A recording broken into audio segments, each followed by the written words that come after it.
Flavian Dynasty created Christianity? Seriously? There's a wild theory out there that Jesus never existed, or at least not in the way most people think.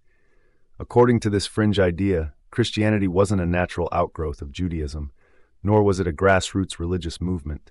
Instead, it was supposedly invented by the Roman Empire, more specifically by the Flavian Dynasty, as a tool of political control.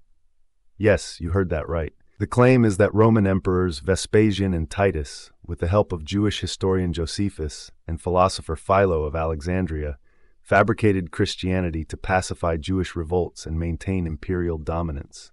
It sounds like something straight out of a conspiracy novel, but it's been gaining traction in recent years, thanks to writers like Joseph Atwill and his 2005 book Caesar's Messiah, The Roman Conspiracy to Invent Jesus.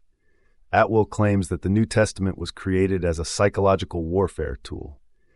He argues that Jesus is a fictional character, crafted to mirror the life and military campaigns of Titus Flavius. Atwill confidently declares, "The Romans realized that the way to control the messianic movement in Judea was to create their own Messiah. They needed to replace the militant Jewish movement with a pacifist one." His theory suggests that the Gospels are encoded texts that, when properly decoded, reveal parallels between Jesus' ministry and Titus's military campaign through Galilee.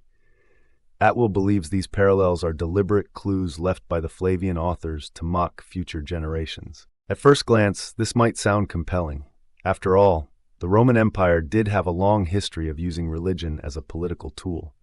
But does this theory hold up under closer scrutiny? Not really. Scholars weigh in. Mainstream historians and biblical scholars have overwhelmingly rejected the Flavian theory. Bart Ehrman, one of the most prominent voices in New Testament studies, calls the theory absolute nonsense. There is not a single reputable scholar in the field of early Christian studies who buys into this conspiracy theory. It has no basis in historical evidence. Ehrman emphasizes that the Gospels were written by Greek-speaking Jews who were far removed from Roman imperial politics. The idea that the Roman elite would write texts in Greek, adopt Jewish apocalyptic traditions, and carefully construct a religious narrative designed to trick Jews into submission is, to him, beyond belief. Historian Daniel Galata also points out a significant flaw in Atwill's argument. Paul's letters, which predate the Flavian dynasty by decades, show that the core tenets of Christianity were already well established. The Flavian theory ignores the actual historical development of early Christian texts. Paul's letters are universally recognized as the earliest Christian writings, dating to the 50s CE. That's at least 20 years before Vespasian became emperor, and long before Titus's military campaigns in Judea.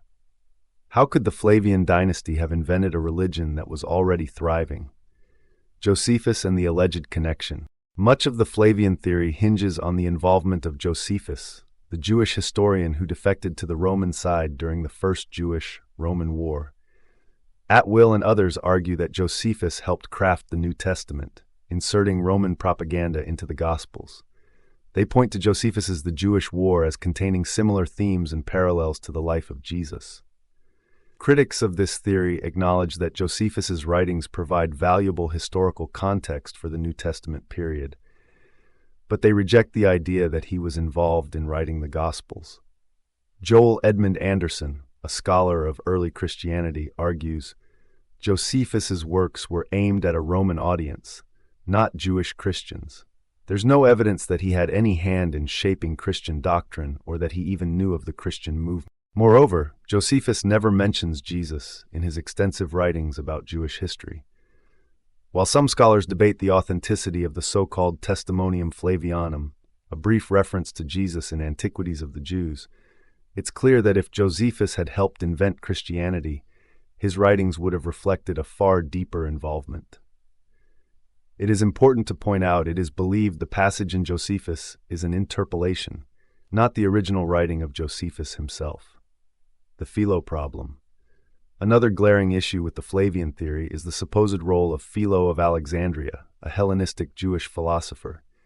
Atwill suggests that Philo's writings laid the philosophical foundation for Christianity. However, there's a massive problem.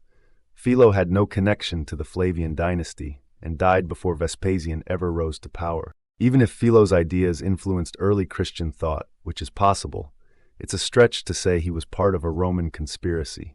His works focus on integrating Greek philosophy with Jewish theology, not on creating a new religion.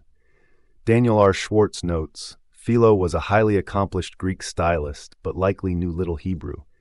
His works reflect a deep engagement with Platonic thought, rather than any interest in inventing religious movements. The timeline problem. Perhaps the most damning evidence against the Flavian theory is the timeline itself. By the time the Flavians came to power, Christianity was already spreading across the Roman Empire. Paul's letters mention established Christian communities in cities like Corinth, Galatia, and Thessalonica. Additionally, the hypothetical Q document, believed to be an early source for the Gospels of Matthew and Luke, predates the Flavians. If the New Testament was a Flavian invention, how do you explain these earlier texts? You can't. So, if the Flavian theory is so easily debunked, why does it persist? Part of the answer lies in the appeal of conspiracy theories. They offer a seductive narrative that makes readers feel like they're uncovering hidden truths. They turn history into a puzzle, with every detail fitting neatly into a larger scheme. Joseph Atwill plays into this perfectly. His theory paints him as a modern-day detective, decoding ancient secrets that scholars have supposedly missed for centuries. And let's be honest, there's something thrilling about the idea of exposing a centuries-old conspiracy. In the end, the Flavian theory is a convenient fiction. It offers a simplistic explanation for the origins of Christianity while ignoring centuries of scholarship and historical evidence. The parallels that Atwill sees between Jesus and Titus are nothing more than coincidental or the result of creative interpretation. Serious historians recognize the complexity of early Christianity. It wasn't the product of a Roman think tank.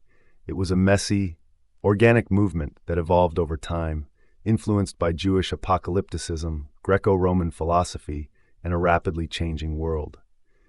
As Bart Ehrman puts it, history is rarely as clean and simple as conspiracy theorists would have you believe. Christianity's origins are far more interesting than any theory dreamed up by modern revisionists.